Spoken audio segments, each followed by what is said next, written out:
Final best of 3 in the winner bracket, round 1. Yeah, we got the Donuts against Inting for Ruby. Battlefield of Eternity is the first map in the best of 3, and off we go. 30 heroes have been pre-banned. So I told you the qualifiers would be the warm-up, where we have 10 pre-banned heroes. Now we have 30. So yeah, that changes a lot.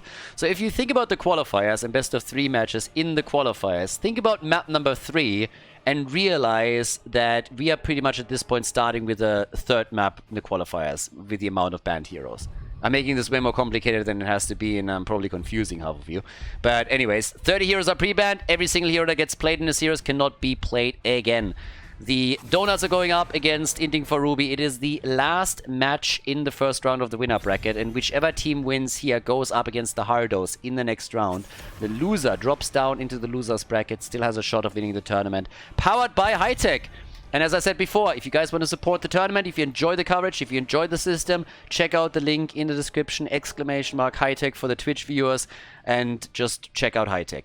They track where people are coming from. If they see that tournaments like this cause a lot of traffic and people checking out their website, then it's much easier for me in the future to talk to them about additional events. So for you, it's a click. For me, it's a big opportunity to run more events like this with them in the future. So take the time and hit that link.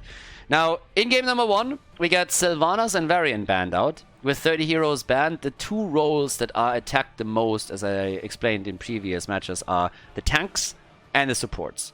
Both of them pretty heavily attacked. Now, we haven't really seen any third maps yet, and that is more or less normal if you're having a seeded tournament with 8 teams. There's a bit of a discrepancy, of course, between the top 4 in Europe and the bottom 4, and since a seeded system makes it so that the top teams will face off in a potential round 2, round 3, in the earlier rounds, you have a strong team paired against the weaker one. So having a lot of 2-0s there makes a whole lot of sense, since you want to have the strong teams collide later on in the tournament. But maybe Inting for Ruby is able to take a map of the Donuts and maybe even cause a surprise here and move on against the Hardos, who knows. Murden picked as the first pick. It isn't really surprised, because both of the teams have now decided that they want to ban out main tanks. And as I said, there's not a lot of main tanks left, especially not a lot that are meta. So Murden picked with those bans makes perfect sense. And they got Kane on the other side with Rexa. Now, what surprises me a little bit is that Inting for Ruby still hasn't taken a main tank. And now if you are the Donuts, you gotta ask yourself why that is. Now, what could be the main tank choice? Because now you have the opportunity to, let's say, pick an Imperius here on the side lane, which can also act as a main tank, and then ban another main tank, but they're going for the Hogger instead. I would have been very, very tempted in their shoes to pick Imperius for the side lane, which is totally legit, and then ban another main tank and force them even further into a different draft. Because now Inting for Ruby could pick Imperius unless it's banned out, but they don't have too many options. I mean, Mal'Ganis is still up, there's a few others, but you really are now talking about potentially choking opponents out. And Inting for Ruby has, of course, played also Cho'Gall in the past, but they more so played that on Tomb of the Spider Queen. And I honestly don't think that they would play it here in Battlefield of Eternity with what they have right now. They got Kane, I mean, and again, it's Inting for Ruby. They also played with Murky, with Ragnaros. So yeah, scratch that. I believe it. They would take Cho'Gall. They would definitely do it here. Why wouldn't they? They go crazy in their drafts at times. But again, moment of truth. What are we getting from them? Battlefield of Eternity is the map. How crazy are they going to go in game number 1? What are we getting from them? Nah.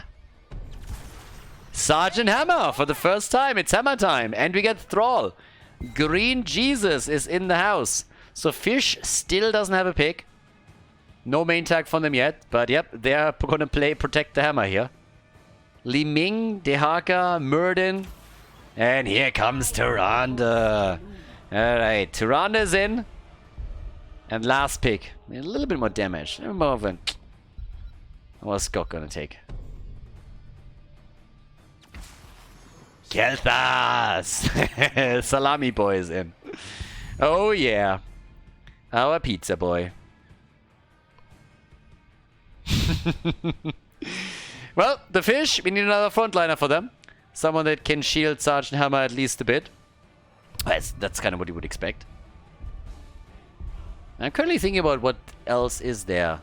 I mean, again, Imperius, Mal'Ganis is open. I don't think they're going to go for... Well, they go for Arthas. Okay, scratch that. Arthas is in. Thrall, Rexa, full Protect the Hammer composition. Battlefield of Eternity, everybody. Game number 1. We got the Donuts against Inting for Ruby here at Meta Madness in the winner bracket. Let's jump straight into the first game of the series. Game number 1 on the left side. Absolutely typical to see Lauber on Mirrodin. He loves to play the hero. And yeah, Lauber belongs on Mirrodin like pineapple on pizza. We have Tai on Liming. We get Bang, aka Rutsu on Tyrande. So a little bit of a rename going on for him. We have Marlow on Dehaka, and Skork is playing Kel'Thas in this first game of the best of 3 series. Then on the right side of the map, Inting for Ruby with Nox on Deckard Cain, Baby Houdini on Rexa. We got Fish on Arthas, so running the Lich King all the way up at the front. Had is playing Thrall, and we got Mindtalk on Sergeant Hammer. Finally Hammer time! And yep, we'll see if they can protect the hammer and help. Tyrando's gonna try together with Li Ming to put the pressure on here. And Kel'Thas, of course, is even adding additional CC that he could use whenever they get a drop on him. So now that we have our level 1 taken, you guessed it, it is Trash Lightning. Yeah, Trash Lightning has 2... Not like this. Oh my god. That's not how you stack that talent. That's not how you do that. I like that they have Thrall in the 4-man so that he can stack it. But yeah, you need to be alive to do that. Trash Lightning is of course something that you can always do on Battlefield of Eternity. It's a perfect ARAM talent. If you're playing ARAM, if you're playing Brawl, that is one of the most broken talents in that game mode because you're guaranteed to finish it and you will always do enormous damage the longer the game lasts. Here in Battlefield of Eternity, it can be absolutely amazing as well, but they need to keep Thrall alive, and it seems like the blue team has a bit of a hard-on for the War Chief. They're really going ham on him. But yeah, they might not have to protect Hammer, they might have to protect Thrall. That's what's happening here right now. But anyways, he has the 3 stacks together. It's of course always a question of how the blue team reacts. They can, for one, try and spread out a little bit, but there's always a chance that they are splitting their heroes, and that's a lot of stacks. But Arthas is gonna die. So Fish goes down, and I'm not sure if the 1 additional stack on Thrall was really worth it. I doubt it. I'm not quite sure what you guys think about that. Nope. Yeah, I thought so, but again, it never hurts to ask. So, oh, you sneaky little bastard. You sneaky little bastard, Tai. Trying to go for the fountain here, huh? Mirrodin with a Stormbolt, but they're blocking the path. Alright. Yeah, that's actually quite annoying, and there's also damage that was dished out against them. And Tai isn't done yet. Tai isn't done yet. He's there again. And they go now for the fish. Yeah, and they get Arthas lightly again. Hammer is having a blast just attacking them with the auto attacks here. But yep, they gotta move out. And they took a lot of damage in this one. And the fountain is still there, so a decent defense from Inting for Ruby as they're trying to ensure that that fountain isn't gonna fall anytime soon. They need that thing. Need to have some sustain here. Level 4 talents are kicking in, and off we go with another win. We have 5 stacks by now for Thrall. Now, the damage is obviously stacking even before he completes the quest. But then the prioritization on heroes is making it so your damage is absolutely skyrocketing. Yeah, you can poke anything you want that is in range, and the jumps are always going to prioritize heroes. And that's where the main damage of Crash Lightning really comes from. So, yeah, time will tell if he gets the completion in a reasonable time frame. Hunter-Gatherer is in. We got the Potion of Shielding. First objective also up. And Thrall still sitting down at the bottom of the map. I mean, he really needs to be in the middle. This is the moment when you are trying to be in the brawl so that you get those chain lightnings through. Sitting on the side lane, that's not where you want to be. You're not going to have a chance against Dehaka to stack that. And yeah, he needs to rotate. If they want to get value out of that talent, he needs to move in and help out. So Mirrodin is already getting dropped low. And Arthas, with the survivability that he has now, is trying to run him down the ground. But yep, here comes the drag, and Sergeant Hammer turns into Sergeant Gorner. She's down, and Thrall is still poking. I don't like that at all, what I'm seeing here.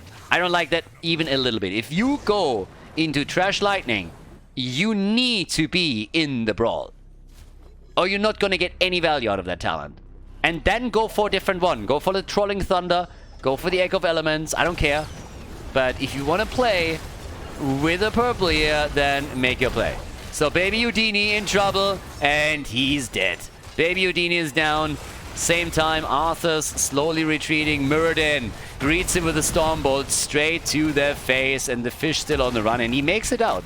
Now Hammer is back, but the Brad team is losing that Immortal big time. I mean, big time.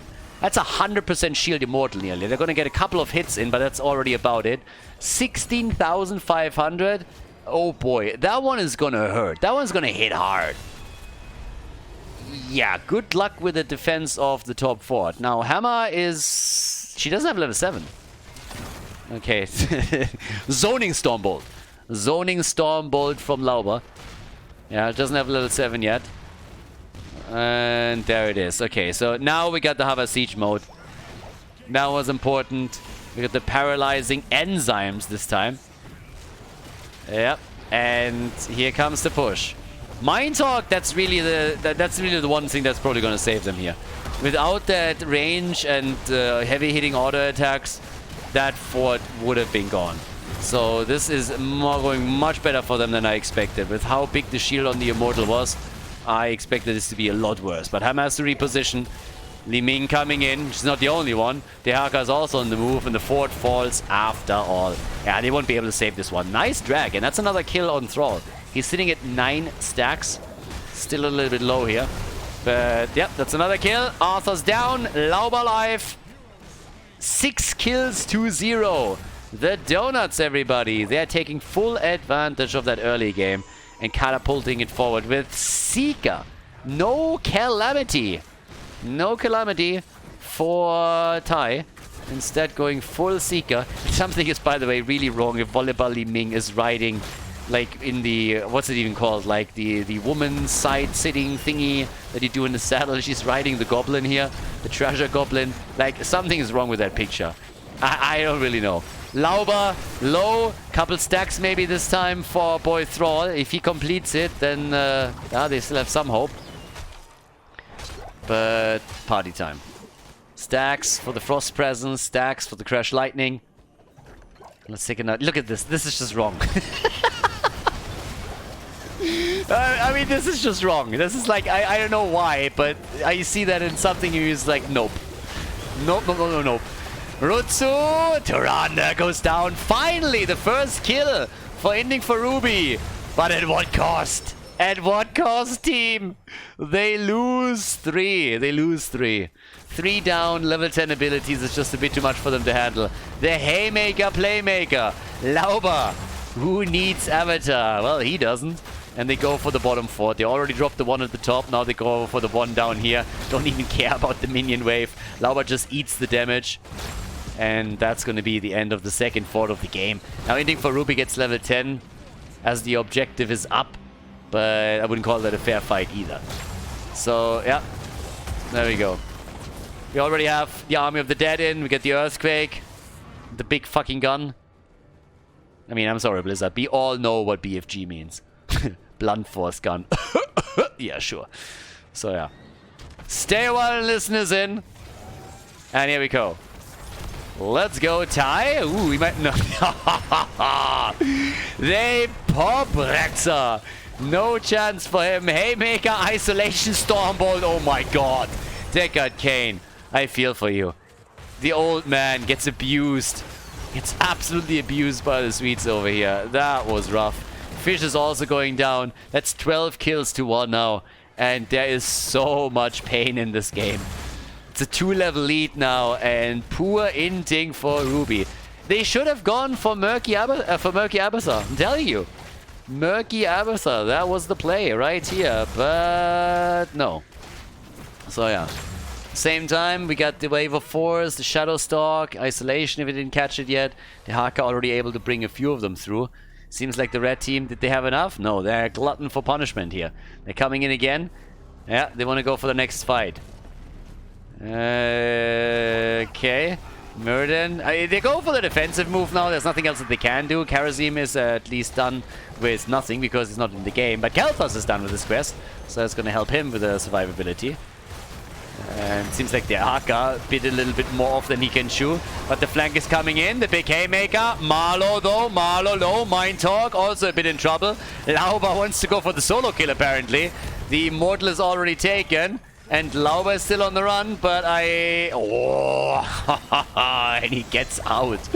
Wow, that jump couldn't have come a moment later. Arthas walks Tirana down, so she's dead. They try to go for Kel'Thas too. Likely gonna survive this one. The BFG comes through, nice, and that's Thrall dying. Thrall is at 15 in stacks. Baby Houdini, he could turn into dead Houdini in a second. But the Stormbolt of Lauber only hits Misha, so yeah, they are focusing their aggression on the bear instead. At the top, the Immortal is already rampaging through the gate. He's trying to, and the rest of the team is ready. The Hogger is moving down to the bottom, so they're going to try and go for a bit of a two-pronged attack if he can escort them through. There's the Haymaker, and that's a big problem for Arthur. The Stormbolt also connects, and with that we have another kill. 14 kills to 3. The damage output on Kel'Thas is at 42,000. Li Ming is sitting at 38. And they go for another one. Baby Houdini. And he gets out. Yeah, good for him. I think the keep might still survive. Yeah, with Sergeant Hammer, they should be able to keep that in play, at least for now. Maybe a little bit more poke damage over here if they really want to commit. But without any mana for Li Ming, it's more than a bit unlikely. Yeah, so she has to move back. Has to get mana topped off again. But obviously, this is currently one-way Heroes of the Storm that we're watching here. It's pretty much just the donuts murdering them. And Lauber is sitting at 22,000 damage. It's not too bad. That's more than Dehaka. It's more than Tyrande. It's more than Rexar, Arthas. It's more than Thrall. It's pretty much the damage that Hammer has. That's where we're at. The Dwarf is going crazy. Yeah, the Dwarf is absolutely murdering things with his little pleb horse over here. Okay, and here comes... Yeah, they want everything. They want to steal the cam. No avatar, no problem. Well, maybe a little problem. BFG to the face. Easy double kill for Sergeant Hammer. And they take the cam too. So yes, Mind Talk is able to give them the kills that they were desperately looking for. Ty still dropping them really low here. But needs to retreat too. So yeah, Mind Talk is fine. You have to deal with the cam. Ty! You monster! You freaking monster! Oh my god! The mage tag team over here. It's getting nasty. He went into glass cannon. He went full glass cannon on this one. I mean, he's going to die a couple of times here. If he can escape this, that would just be too hilarious. He's gonna get another kill. The old man with a stick! With a stick! Oh my god. Glass cannon setup. Yeah, they're embracing it fully. Degat Kane is dead. So is Arthur's. They're even delaying it a little bit. And now they can make the play for the top keep. They even have the level 16 talent, so that makes matters worse. But yeah. The Immortal is also up. Phoenix is already out. And look at Mind Talk just eating dirt here. 50% HP. Even after you also went for the hyper cool engines and everything else. Yeah, they're starting to take the Immortal down. Holy hell.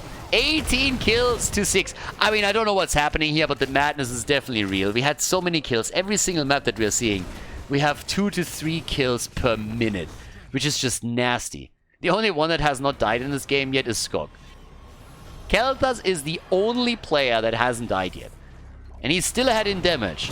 So Ty was apparently at some point just saying, hey, I go full glass cannon now. I need to top the damage numbers. But Kel'Thas is having none of it. Now he's not part of this brawl though, so Li Ming has a chance to maybe get a bit closer and draw even with him. That doesn't quite seem like she's going to be able to pull that one off, especially since Kel'Thas is now also back to business. So yeah, let's go. Gets zoned out though, on the left side. They're trying to save that Immortal.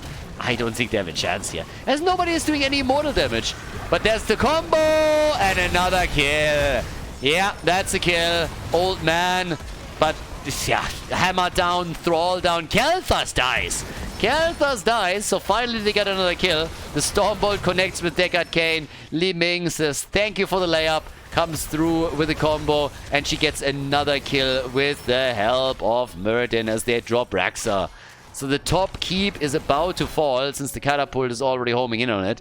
So yeah, that's likely not going to make it here. Or at least anybody could move in to finish the job, and the Immortal is now also about to be taken. Good chance that we're going to see the game end here. If they get a few more kills and Kael'thas comes back in time, there's a chance of ending the game.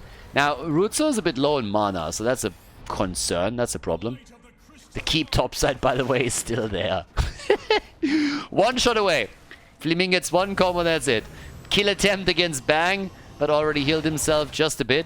And Tirana has to retreat and get mana, which means that they're currently missing 2 players down at the bottom of the map as they're getting everybody together. So off we go. Now with a push straight through the bottom of the map, the opportunity for Li Ming maybe to overtake Kael'thas again. He's about to join the fight. Level 16 talents for both teams. Gives us the Embrace Death, also the Alpha Wolf, and more importantly, for Sergeant Hammer, we get the Giant Killer. Yeah, here comes the attempt. Already the play for Skork. 21 stacks for Thrall. He's not getting that quest completed anytime soon. The keep is definitely gonna go down. Keep doesn't stand a chance. Sergeant Hammer, no! My dog, yeah, he gets out, but they are poking this thing down. And there's the Stormbolt, the Gravity Lapse, and Thrall is dead. Green Jesus is down. And of course now Fish is gonna get attacked too, and another combo locks in Li Ming with a double kill. Where's the damage? 80,000 to 78. Kael'thas is still winning. Kael'thas is still winning the battle. Li Ming, she's trying to pad the damage on Misha, and it's not working! And Kael'thas wins the fight as the Donuts win the game. 1-0 lead against Inting for Ruby in the best of 3.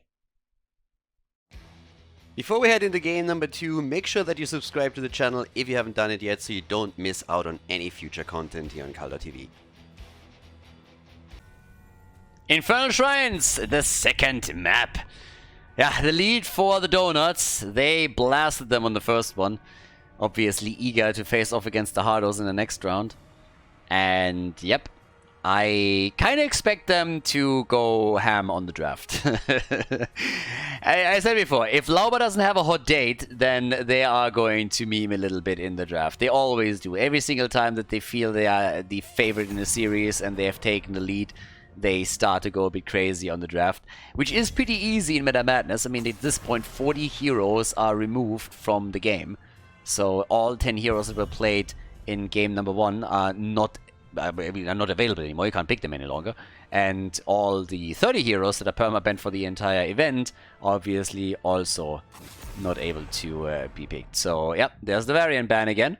They're going for the tanks once again. First pick goes over to the Donuts, so might even be another ban on the tanks. But right now, there is still Imperius up. There's still a few that you can take. Yeah. Mal'Ganis is something that Lauber would lock in, no problem. I mean, try to Mal'Ganis work a lot of times. That's definitely an option for them. And therefore, Falstad gets banned out now. Yeah, Infernal Shrines, they ban out the birdie. And now, what are you going to aim at for the first pick? I believe that the Donuts are going to go for something crazy. They just are. Maybe not on the first pick right away, but I just don't believe for a second that they are going to not go in with some weird stuff. They start things off with Chen. I'm already afraid of an Abathur pick. I see Chen, I see Fat Illidan, and I think Abathur. Abathur with the symbiote, and then Chen is just gonna jump around all day long and do work. Tyrion and Kerrigan. Okay. That's a good start for Infernal Shrines. For a second I was thinking if they could maybe even try and go for a backdoor strategy again. Because now that there are so many heroes banned out, if you are able to draft Morales with Tyrael, you might just have enough to take a fort down. Or keep. But then you would probably not ban out Falstad. because you can use false set in that comp too. Or you just think, well, we're not going to get it, and so we have to play around that. Alright, Chen, Yrel, and Mephisto. That can hurt. I mean, we've seen how much damage Mephisto did. Yeah, but Kerrigan for like a backdoor strategy, not so much.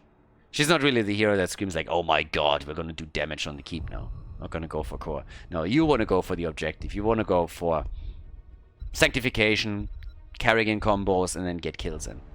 Now, Jaina is still up, if I'm not mistaken, in this one. So yeah, Jaina should definitely be taken by Inting for Ruby. They need someone who can dish out damage very, very quickly. And mages, of course, come immediately to mind there. Jaina, one of the best in that slot. At least from the ones that are still there. They might even ban her. And keep that Imperius in mind. That's still an option for Lauba or Mal'Ganis. Okay, Alexstrasza. Ah, Dragon Queen. Dragon Queen on Infernal Shrines can be a pest. You're not going to see any Alexstrasza and Stitches combos. No, Stitches is one of the 30 heroes that got banned for the entire event.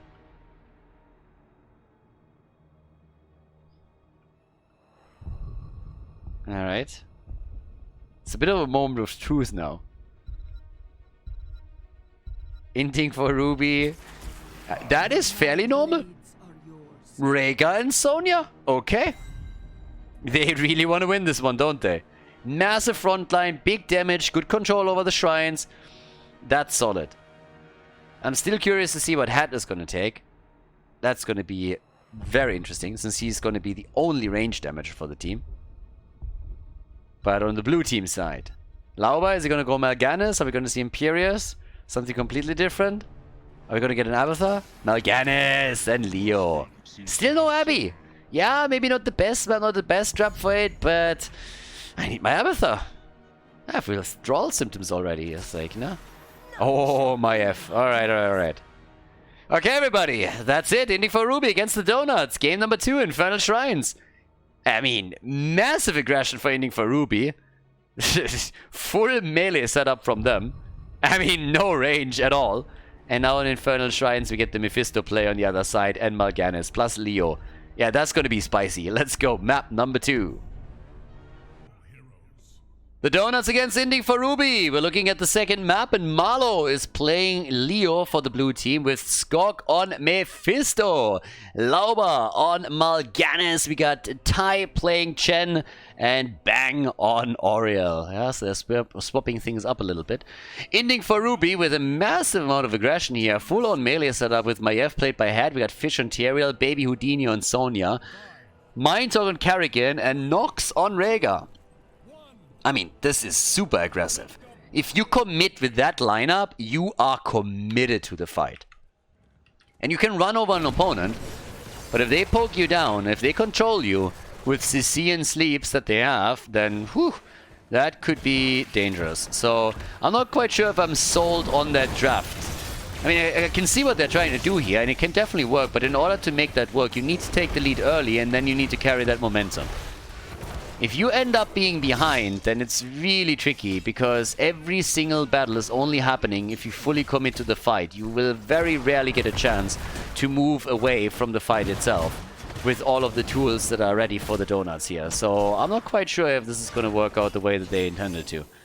Now, yeah, a little bit of damage is coming in. I like that. They're trying to isolate them slightly too. But of course you have with Marlo. I mean, Marlo at this point should adjust his build a little bit. His level 4 really interests me. Are we going to see Neil Peasants, or is he just going to go for the Ghastly Reach? Because if you're just looking at some CC and slow with Ghastly Reach, you're going to hit a lot if you have that. Yeah, it's going to get hit hard. But now we got the toughest nails in over here. We got the Pursuit of Vengeance. So far, Leo is all sitting at the top. And everybody is just trying to go for cams, trying to go for experience. So, bit of a slower start here. The red team has to be cautious anyways. They need to be picking their battles very wisely. And yeah, for now it seems like Yrel is going to be the one in trouble. That was a nice whip. And oh boy. Are they going to get a kill here? No. It was a nice move by Inting for Ruby. I mean, initially it was Yrel that was in trouble, but they turned it around nicely against the blue team. So the Donuts had more trouble in that encounter than they initially expected, I guess. But they're still fighting for this. They still want this. And Fish is likely going to fall here. Fish is low. Level 4 against level 4. Talents are kicking in. Kneel Peasants. Yrel dead. Explosion incoming. Ty moves away. Camp is still up for grabs. And they're still fighting it out. And in the back line, Mind Talk on Kerrigan. He's down. But Chen dies too. Everybody low. Mephisto! They get another kill. Maiev is dead. And this is going to be a full 5-man wipe, isn't it? They go for Rhaegar. 5-man wipe. Everybody dead. 5 kills to 1. 1.5 level lead now. Oh boy. Oh boy. The big gamble at the bot lane. It doesn't work out for the red team. Inting for Ruby. They try. They got Rhaegar with the electric charge in the Stormcaller. They lose the fight and now they are heavily behind here. Heavily behind. Yeah, the initial kill was just not enough. And now we got the accumulating flame in, the Echo of Doom, Spite is ready, repeated offense, and they take full control over the first objective. They will have level 7 in a couple of seconds, and the red team has absolutely no chance of hitting the next talent in time to make a play here with even talent. So if they decide to go for it, they have to either decide before level 7 hits for the blue team, or just accept that they are not going to play with level 7 talents in that next fight. But they're just letting it slide. They're saying, guys, okay, let's go for the defense. But what I told you earlier is exactly what's going to kick in now. If you're behind with a build like that, you are in trouble because you have to commit when you're trying to fight. If you have a couple of range heroes in your lineup, you can always poke. You can take a defensive position and you can poke a little bit. That's not an option that Inting for Ruby has. So they need to commit to battles once that they happen. And that makes it very, very dangerous for them. So we'll see how this is going to pan out. For now, the fountain is down, and that's already a big step into the right direction. Blue team is sitting here with 4 and the Punisher. Here's the attack, and that is barely an escape from Yrel. Yeah, he could have fallen here. But Mephisto, he's already chunking. And they are going for that fort, and they're likely going to take it. They even get the fish, don't they? Yes! The fish is down. The fish is dead. Gets a nice explosion off, though, against 3. Back in 8 seconds. But they go for Mind Talk, and Kerrigan is dead as well. Big pressure play. This is the first objective in the game. We're 4.5 minutes in, and they already broke through most of the HP on the gate, and they dropped the fort. So 7 kills to 1, stealing the camp away to... I don't even want to know where Mephisto's damage is. 15,000 and 10,000 for Yrel. Look at you! That girl, yeah. Whippity whip, baby. 15,000 damage for Mephisto, 9,000 for Maiev on the other side. Yeah. That's getting dangerous. Very dangerous. The wall is gone. They could go for the next fountain. This is, by the way, the lane where the next objective spawns, too. So it gets worse. And here's level 10. And he's second now. Level 10 abilities, baby. They're going to get that fountain. 100%. You can't fight this one. There's the barrel. Kerrigan gets barreled and likely dies. Yeah, but at least Mephisto didn't hit his ult. Doesn't really change anything, though. Kerrigan still falls. 4 versus 5, and a few of the ults are still available, especially in Tomb. And here it is. Rhaegar gets blocked. There's the stun into the wall, and Yrel is dead. Maiev makes it out. But now they can proxy the wave in the back, wait for the minions to push in on the left, which you don't even have to. And that's fort number 2 eliminated as Leo realizes he needs to hoof it to the top lane so that Baby Houdini is not going to get more damage in against the wall. But the structures are still falling, and they're falling quickly. That's 2 level lead now for the Donuts. Yeah, looks like Lauber has a hot date after all. All hail Tinder. Yeah, he's swiping right. You know it. Level 10 any second. Unless he sees Sonya, then he swipes left. I mean, honestly, with that face, who swipes left there? Who swipes right on that one? The Eminem of the Storm. There's the Bloodlust. Yeah, they want to go for those punchy battles. The punchy fight. Maelstrom is in. Let's go. Oh, Aegis. Okay. Mephisto, careful. Griefing. He just fucking griefed him with an Aegis. Absolutely fantastic. Oh my god. I still can't get past that. Now they lose Yrel, Chen, and Mephisto. That was amazing. I love how Yrel just griefed Mephisto. That was good. Okay, so yeah, they lose a couple, so the gap gets closed. Only a level left. By now we got 9 kills to 4. And this is going to get interesting. Because this objective is likely going to be claimed by the Inting for Ruby boys. Our blue team needs to try and move in now. And I guess they have all 5 back on the map and the level 13 talent could kick in time. But the lead is there and it's significant. We're 20 stacks in. 20 stacks in for them. So yeah, let's go. They try to go for hand in the back. There's the sanctification. Leo. Alright, there's the proper Aegis. Maelstrom is in, but Leo is still dead. Leo is dead. And, well, what about Maiev? Chen with a kill. Maiev is down. They try to get the rest here too. Everybody's low, but the objective is also nearly taken. And there's Tyriel dropping. They get another kill. And I guess they're going to go for the doggy too. The last survivor over here. Laupa. Yeah, he can't set it up. And Tomb would have still been available. Can't believe they're winning that fight still.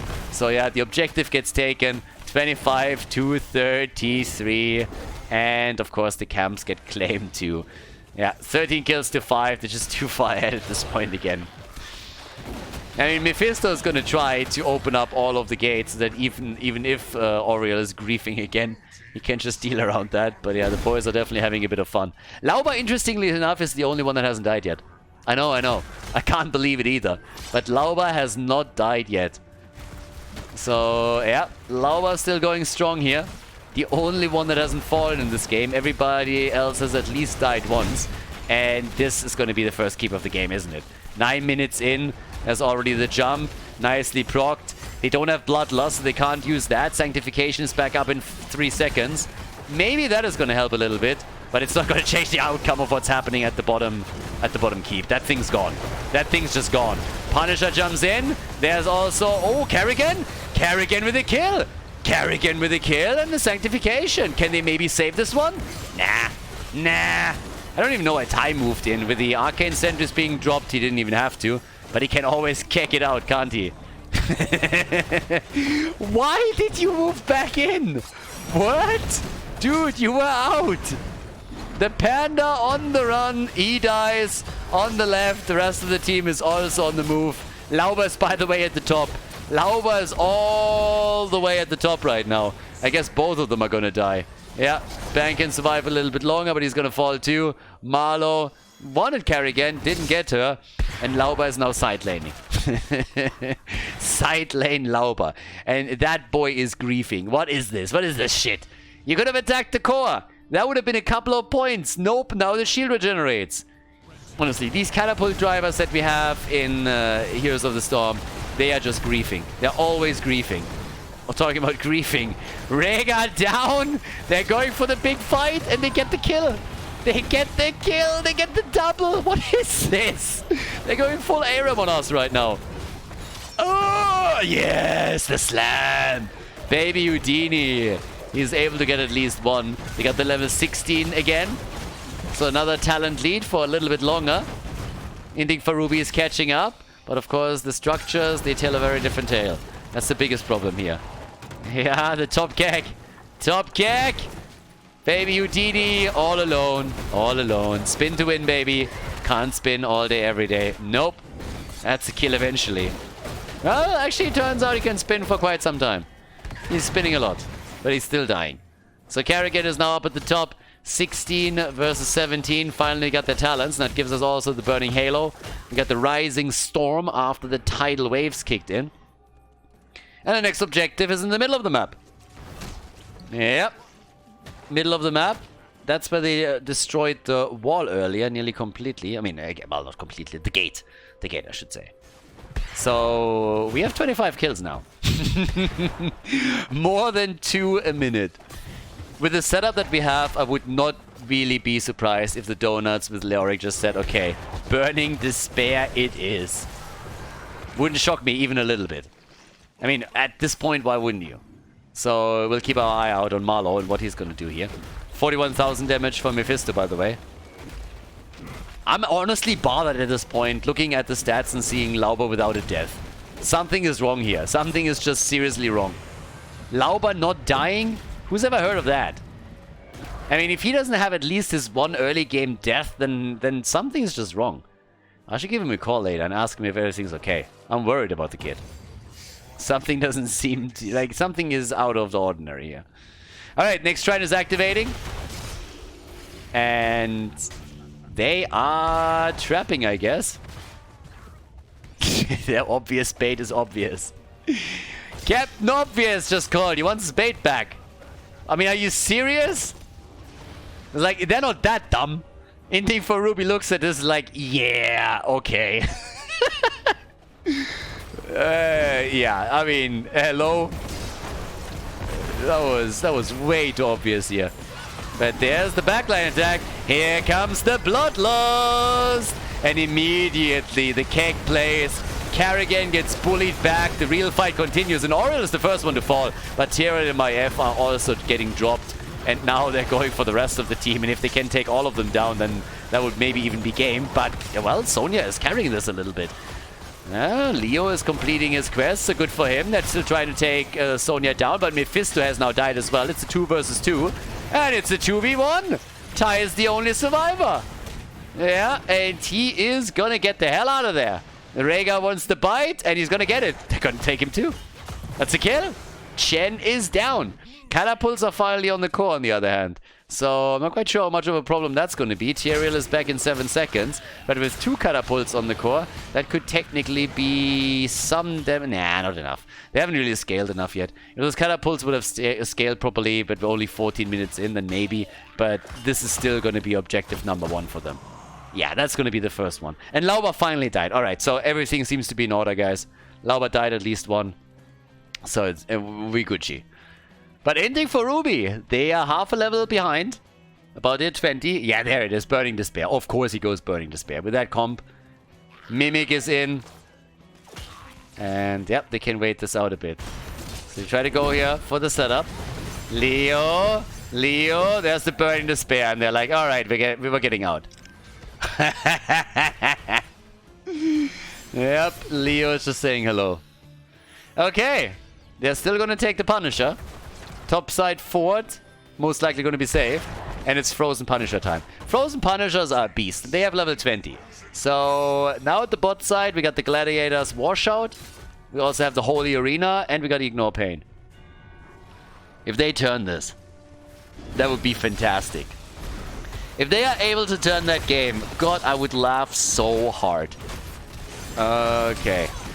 So, there's the Entomb.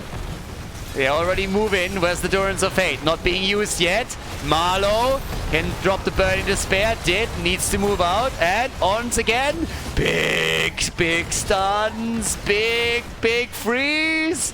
And Lauber makes it out. Tries to go for the backline again. Gets focused. Gets stunned. And could fall again. Punisher's jumping in too for even more damage. And talk about damage. Mephisto is just crushing it here. 1 down, 2 down, 3 down. 5-man team wipe. They blow him up and can go for core. The only question at this point is, will they? Because I'm not so... With those boys, I'm never sure. But I think that's game. Yeah. Or not. Yeah, okay. Alright, he's going for the core. For just a second, I was like, please, don't tell me you're going to take all of the keeps down. Level 20 was there for Inting for Ruby, but it just wasn't enough. The Donuts, they're too strong. We are done with the winner bracket, the first round. The second round, the semifinals in the winner bracket are going to be insane. The pairings are incredible. But Inting for Ruby, they go down to the loser's bracket as the Donuts take the win on Infernal Shrines and drop them with a 2-0. Nicely done by the blue team. GG and well played.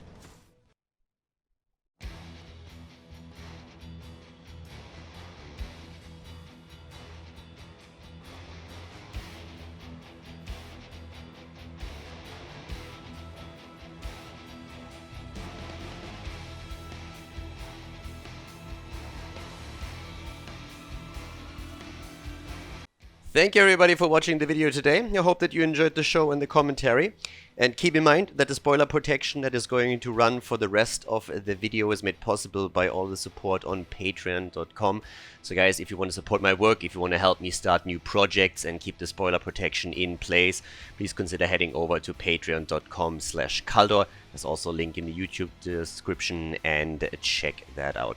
Thanks in advance, and see you guys next time with more esports coverage here on Khaldor TV. Have a great day.